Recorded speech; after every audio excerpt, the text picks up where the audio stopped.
नमस्कार 99 न्यूज के बिहार झारखंड बुलेटिन में आपका स्वागत है। मैं हूं आपके साथ सोमनाथ तिवारी। बांका में अपराधियों ने एक युवक को गोली मार दी। घटना बौंसी थाना क्षेत्र स्थित बरमनिया गांव के पास सिमरा मोड़ के पास हुई। अपने चचेरे भाई की शादी में बाइक से दोस्त के साथ बारात जा रहा था। इसी दौरान पूर्व से घात लगाए अपराधियों ने पीछा कर उसे गोली मार दी। घटना के बाद इलाके में हड़कंप मच गया। घायल युवक के दोस्त ने पुलिस को सूचना दी। इसके बाद पुलिस ने घायल को बेहतर इलाज के लिए भागलपुर रेफर अस्पताल भेज दिया। युवक की हालत गंभीर है।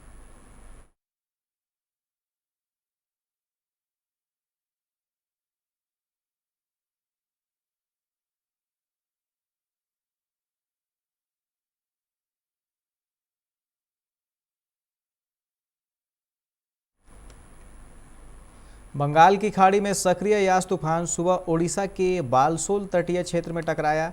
इसके बाद पश्चिम बंगाल और ओडिशा में 144 किलोमीटर प्रति घंटे की रफ्तार से हवाएं चली और तेज बारिश हुई। इसके बाद रात 2 बजे झारखंड में प्रवेश करने के बाद बांका जमुई होते हुए बिहार में एंट्री करेगा। प्रदेश में चक्रवाती तूफान यास के कारण भारी बारिश की आशंका है। इसे देखते हुए जल संसाधन विभाग ने हाई अलर्ट कर दिया है।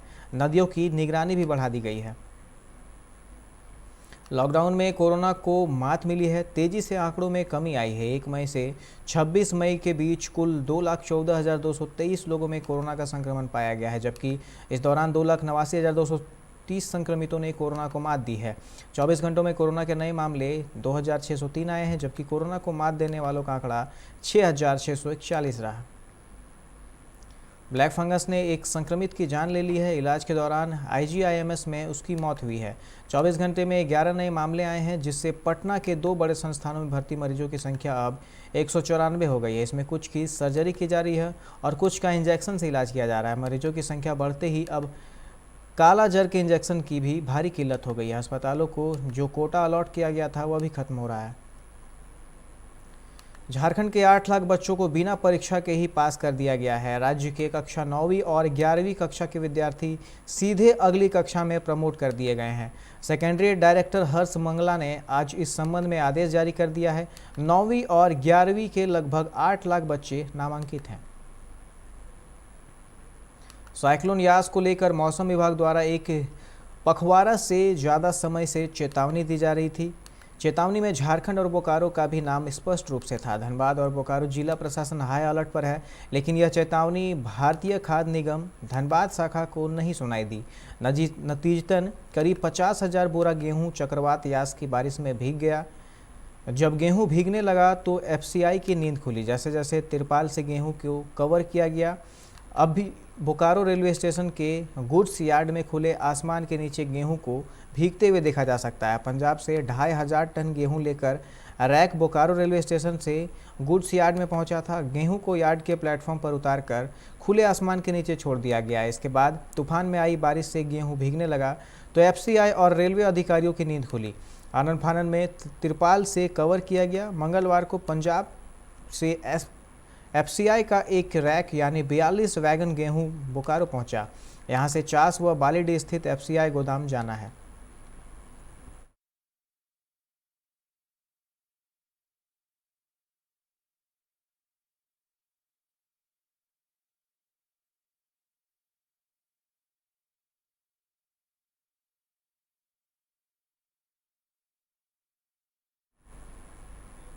ब्लैक फंगस से जूझ रहे झारखंड में व्हाइट फंगस के मरीजों के मिलने से खतरा और बढ़ गया है। ब्लैक फंगस से ज़्यादा घातक माने जाने वाले इस बीमारी के 2 मरीज बुधवार को रिम्स में भर्ती हुए। पहला मरीज खलारी के रहने वाले हैं। इनकी उम्र 33 वर्ष है। वहीं दूसरे मरीज 58 साल के हैं। वह धनबाद का रहने वाले हैं। रिम्स कोविड टास्क फोर्स के कोऑर्डिनेटर डॉक्टर प्रभात कुमार ने बताया कि व्हाइट फंगस भी ब्लैक फंगस की तरह ही खतरनाक है। व्हाइट फंगस फेफड़ों के संक्रमण का मुख्य कारण है। चक्रवाती तूफान यास की वजह से झारखंड की राजधानी रांची समेत कई जिलों में भारी बारिश हुई। हालांकि पश्चिमी सिंहभूम के कई क्षेत्रों में कुछ देर के लिए बारिश थमी भी।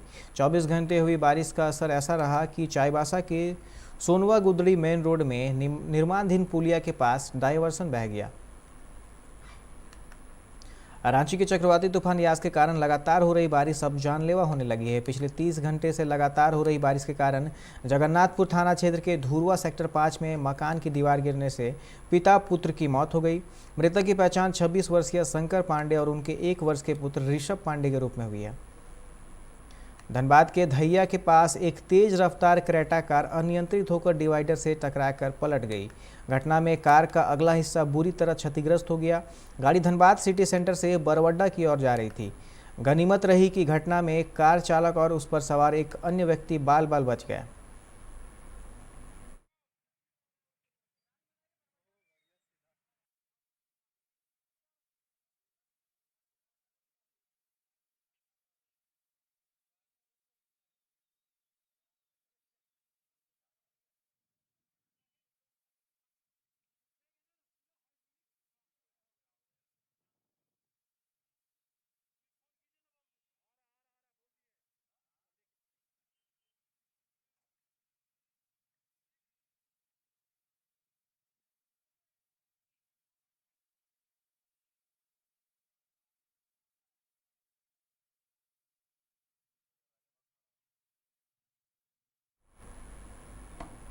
सरायकेला के भीम खांधा नदी किनारे मस्ती की पाठशाला के तहत निःशुल्क शिक्षा प्राप्त कर रहे करीब 70 बच्चे नदी का जलस्तर बढ़ने के कारण छत में आश्रय लिए हुए हैं।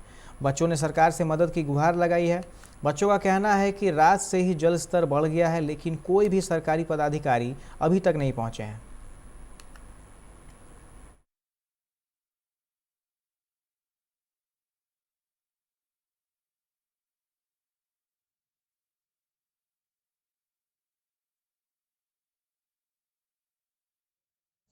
बारिश होने का कारण पूरा नदी भर गया है और पानी हम लोग का स्कूल तक पहुंच गया है। यहाँ पर कोई मदद नहीं आ रहा। हम लोग का स्कूल ऐसे में डूब जाएगा और हम लोग को दूसरा जगह शिफ्ट करने से अच्छा होगा। थोड़ा बारिश बढ़ गया है। हम लोग यहाँ छत में हैं अभी। बोलो। ज़्यादा बारिश हो जाएगा तो फिर हम लोग को दिक्कत हो जाएगा। अभी तक कोई प्रशासन भी नहीं आया है यहाँ पर।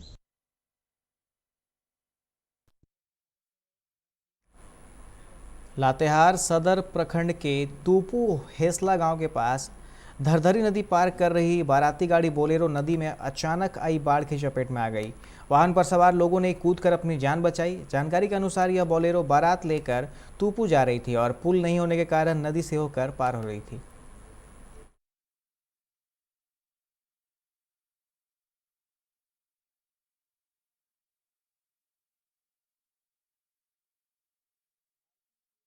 जिला के घाघरा प्रखंड दोदांग गांव के 8 मजदूर तमिलनाडु में फंसे हुए हैं। ये मजदूर 4 महीने से तमिलनाडु में हैं और अब वापस अपने घर आना चाहते हैं, लेकिन कंपनी व ठेकेदार इन मजदूरों को वापस गुमला भेजने की पहल नहीं कर रहा है। इन मजदूरों ने जो पैसा कमाया था वह भी खत्म हो गया, इसलिए इन मजदूरों ने वीडियो भेजकर मदद की गुहार लगाई है।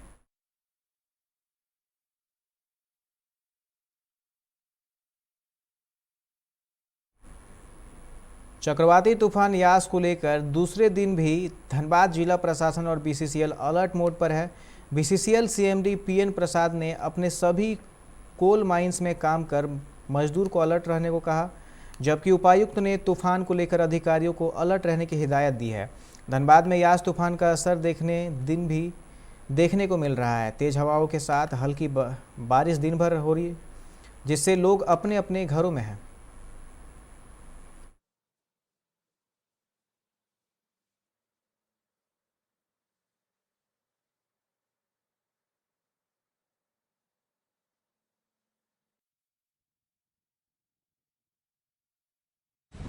उन्नीस बीस 18-19 के कंपेरिजन में जो है हम लोग 18-19 के जैसे मई कंपेयर करेंगे, उससे भी ग्रोथ का टारगेट लेके चल रहा है।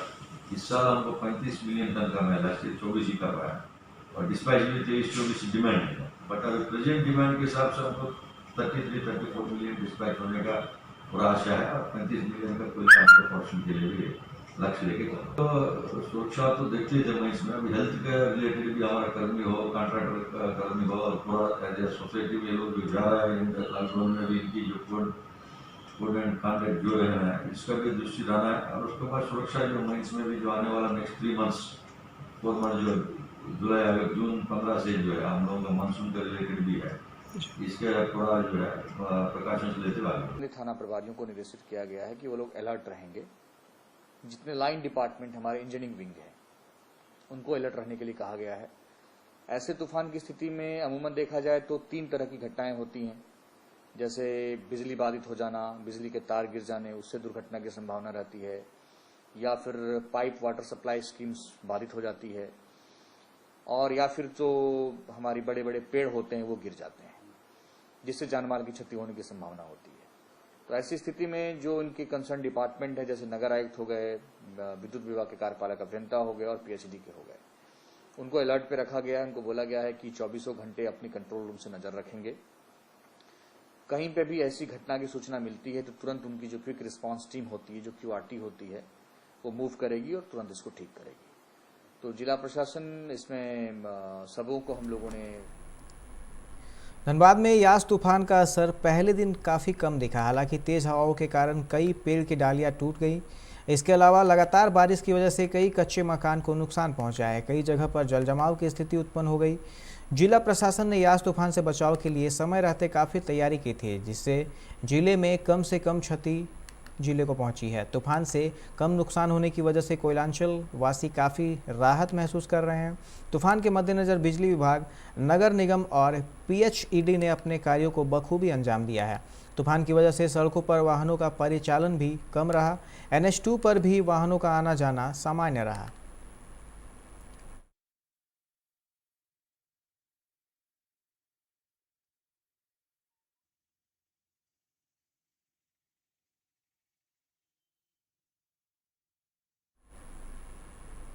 धनबाद में निजी स्कूल ट्यूशन फीस के नाम पर छात्रों और उनके अभिभावकों पर दबाव बना रहे हैं, जिसको लेकर झारखंड अभिभावक संघ ने फिर से इसका विरोध शुरू कर दिया है। पिछले वर्ष अभिभावक संघ ने इस मामले पर PMO से शिकायत की थी। बीते वर्ष ही PMO के निर्देश पर CBSE ने धनबाद जिला शिक्षक अधीक्षक को पत्र जारी कर सर्कुलर लागू करने के लिए कहा था। CBSE ने अपने तमाम स्कूलों के लिए सर्कुलर जारी किया था, लेकिन उस पर कोई कार्रवाई नहीं हुई। लिहाजा अभिभावकों ने फिर से PMO को रिमाइंडर भेजा है, जिसके बाद अब CBSE ने देश के तमाम विद्यालयों को सर्कुलर जारी कर निर्देश का पालन करने को कहा है।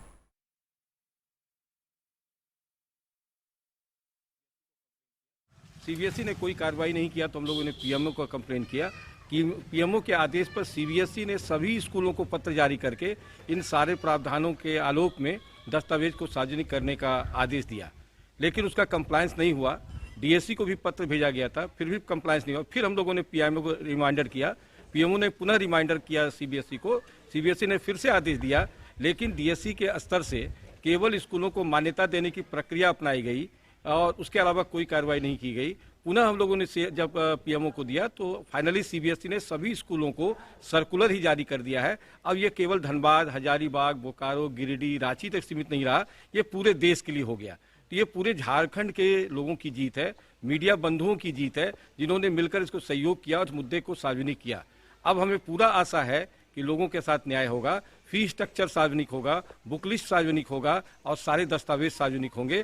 अगर ऐसा नहीं होता है तो हम लोग के हाथ में बहुत बड़ा अस्त्र आ चुका है, हम झारखंड शिक्षा न्यायाधिकरण में भी जा सकते हैं। बड़ी बात है कि ये बहुत ही अच्छा स्वागत योग्य आदेश अगर आया है CBSE का, तो ये सभी स्कूलों को इसको मानना चाहिए, क्योंकि इससे ट्रांसपेरेंसी होगी। और वेबसाइट पे अगर आप जितनी जल्दी जारी करते हैं, उससे किसी तरह का किंतु परंतु का कोई भी प्रश्न, कोई भी आप पे आरोप प्रत्यारोप नहीं कर सकता है, क्योंकि ये पारदर्शिता को मजबूती प्रदान करता है। झरिया की सड़कें पूरी तरह से इन दिनों खस्ता हाल हो गई है, जिसके कारण आए दिन यहां की सड़कों पर एक्सीडेंट होना आम बात हो गई है। झरिया धनबाद मुख्य मार्ग हो या झरिया की बाजारों की सड़कों पर वाहन चलाना जान जोखिम में डालने के समान है।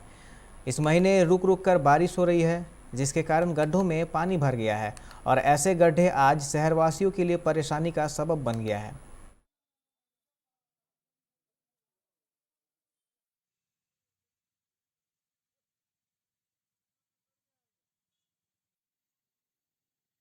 बगल में है, आए दिन यहाँ मोटरसाइकिल वाला 2 गो 4 गो फेंकाता है भैया। किसी का पैर टूटता है, किसी का कपार फूटता है, लेकिन किसी का कोई ध्यान नहीं है। आज महीना 2 महीना 3 महीना से ऐसे है, लेकिन सारा अफसर आता जाता है, लेकिन किसी को इस पर ध्यान नहीं है कि झरिया धनबाद का जो मेन रोड है ये इतना खंडर हो गया है, लेकिन किसी का कोई ध्यान नहीं है। आता है, देखता है और सीधे चला जाता है। सड़क का बहुत बुरा हाल है, देख लीजिए 2 साल से ऐसा ही है। रोड माडा वाला कोई ध्यान नहीं देता है, न कोई नेता ध्यान दे रहा है। नगर निगम को देख लीजिए बुरा हाल है। पाइप फटा हुआ 2 साल से पाइप फटा हुआ, इसमें कोई ध्यान नहीं दे रहा है। देखिए जो झरिया धनबाद मुख्य मार्ग की ये सड़क है, इसकी स्थिति काफ़ी जर्जर है। और चूँकि हम लोगों का आवास सड़क के मैंने जस्ट किनारे है, तो आए दिन हम लोग देख रहे हैं बहुत ज़्यादा दुर्घटनाएं हो रही है। और आए दिन हम लोगों को किसी न किसी को उठाकर अस्पताल ले जाना पड़ रहा घायलों को इलाज के लिए।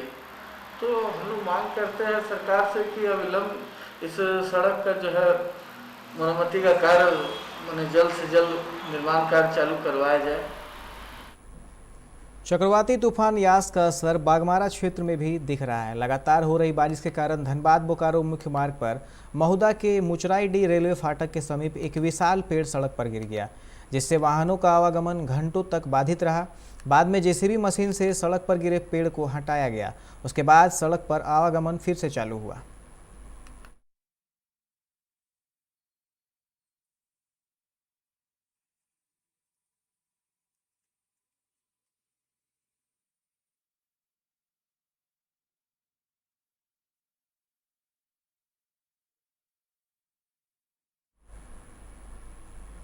चक्रवात तूफान यास का असर झरिया शहर में भी देखने को मिला। पिछले 2 दिनों से रुक रुक कर हो रही बारिश बीती रात अचानक तेज हवाओं एवं मूसलाधार बारिश में तब्दील हो गई, जिसके कारण झरिया के थाना मोड़ समीप एक विशालकाय पेड़ एक घर पर गिर गई। हालांकि किसी की जान माल की कोई क्षति नहीं हुई। सूचना पाते ही धनबाद नगर निगम की झरिया इकाई घटनास्थल पर पहुंच राहत कार्य में जुट गई।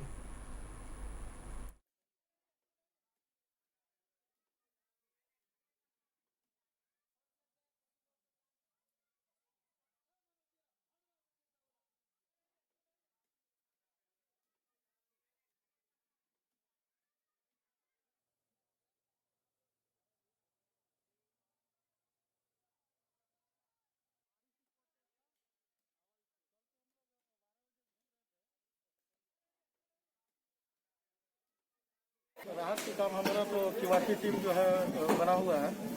2 किवाटी टीम है, जिसमें एक अंचल में अभी बैठा हुआ, दूसरा जो है हम किवाटी टीम को लेकर के यहाँ पर काम करवा रहे हैं। यहाँ क्या कुछ हुआ था? यहाँ विनोद कुमार साहू जी के घर पर हमको सूचना मिला कि मतलब कि मकान पर इनका जो है पेड़ गिर गया है। तो हम लोग यहाँ तुरंत टीम को लेकर के आए और अपना कार्य को अंजाम दे रहे हैं। ये वार्ड नंबर 45 थाना मोड़। क्या कुछ हुआ था? रात में आंधी से है जो पेड़ का डाल टूट गया था, जो मकान पर गिर गया था, क्षतिग्रस्त और मकान होता था। हमने पार्षद प्रतिनिधि रवि रवानी को फ़ोन किया, फिर संजय जी को मैंने फ़ोन किया। नगर निगम वाले सब आकर करके अपना सहयोग से बहुत सवेरे 9 बजे से लोग खट रहे हैं। और अभी तक कितने बजे पेड़ गिरा था? कितना बजे गिरा था? 12-1 बजे रात। किसी तरह कोई हताहत ना। धनबाद के पंपू तालाब में एक शव को तैरता पाया गया, जिसके बाद मामले की सूचना पुलिस को दी गई।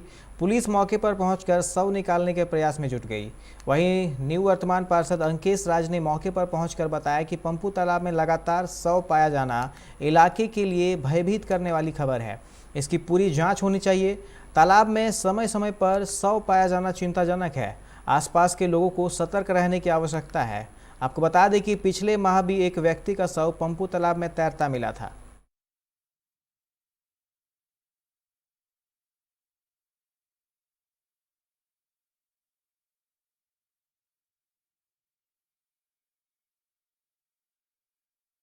का जो बार बार जो है इस तालाब में सब बरामद होना जो है ये जानबूझकर कोई हादसा नहीं है। ये जो है लगता है कि निर्मम हत्या इस तरह का लगातार हो रहा है।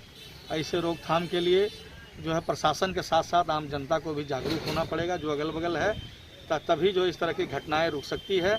और ये लगातार माने हर साल ऐसी घटना घटती है, लेकिन इस साल जो है लगभग 30-40 दिन के अंदर में 2 घटना है जो कि लगातार किसी न किसी जो है हादसा का जो संकेत दे रहा है। ये जांच की विषय है। आगे अब देखना है कि क्या कैसे हुआ है। ये नामली पंपो तालाब में एक वृद्ध व्यक्ति पाया गया है, जिसको देखने और निकलवाने के लिए लोग आए हुए। क्या लगता है किसका बॉडी है, महिला या पुरुष? बॉडी उल्टा हुआ तो बता नहीं सकते, लेकिन लगा प्रथम दृष्टया पुरुष ही प्रतीत। अभी के इस बुलेटिन में फिलहाल इतना ही। तमाम खबरों के लिए आप देखते रहे 99 न्यूज़। नमस्कार।